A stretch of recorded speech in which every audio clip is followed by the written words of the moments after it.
சரி, நான் 75% பாஸ்கருக்கு தரதா இருக்கேன். அது போக 25% நாம 5 பேரும், அதாவது ஸ்ரீதர், கோபால், நான், தாமு பேபி பிரிச்சுக்க போறோம். ஆளுக்கு 5% கிடைக்கும். மணி, நீ எங்களை ஏமாத்த பாக்குற. 25% 5ஆ பறிச்சா ஒவ்வொருத்தருக்கும் 5% இல்ல 14% கிடைக்கும் இல்லையா? அதானே வரும். இல்ல இல்ல, கேளுப்பா, நான் உங்களை ஏமாத்த மாட்டேன், எப்பவுமே ஏமாத்த மாட்டேன். இரு நான் போட்டு காட்டுறேன். இந்த பாத்தீங்களா, 25 5ஆல வகுத்தா 5 வரும். 5 2ல போகாது. 5 25ல 5 தடவை வரும். புரிஞ்சதா? தப்பு மணி, நான் கணக்கிட புலி. எங்கிட்டே வா, நான் போட்டு காட்டுறேன் பாரு. 5 25 5 2ல போகுமா? போகாது. 5 5ல ஒரு தடவை போகும். இப்போ 2 சும்மா இருக்கு, அதை கீழே கொண்டு வந்துடுவோம்.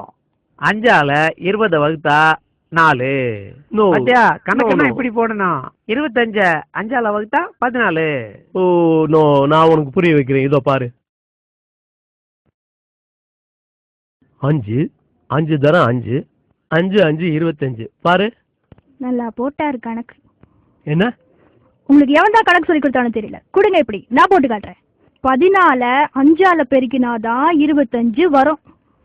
5 × 4 20. 5 1ஆல இன்ட்டு பண்ணா 5, மொத்தம் 25. அவ்வளவுதான். இல்ல இங்க பாருமா, 5 14 நான் கூட்டி காட்டுறேன் பாரு, அப்ப புரியும் உனக்கு. 14 14 14 14 14. இப்ப கூட்டி பாரு, சரியா வரும். நீ சொல்றது தப்பு, நான் சொல்றதுதான் ரைட்டு, நீயே ஒத்துக்கோ பாரு. 4 8 12 16 20 21 22 23 24 25.